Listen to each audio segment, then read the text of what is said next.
এই দুনিয়া তো থাকার জায়গা না। কত পূর্বপুরুষ আমাদের ছিল, তারাও কিন্তু চলে গেছে ওই পথের দিশারি। আমরাও একদিন চলে যাব। আহারে জীবন, ঘুমাতে গেলে দেখি রাত শেষ হয়ে যায়, আবার ঘুম থেকে উঠে দেখি দিনটাও কিছু পর শেষ হয়ে যায়।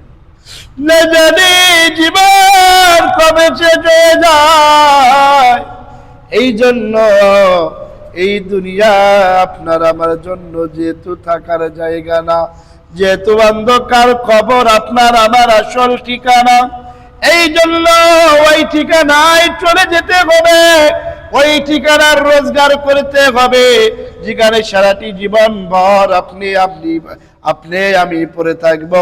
ওই কবরে সঞ্চয় উপার্জন করার জন্য আমরা সকলেই প্রস্তুতি হয়ে যাই।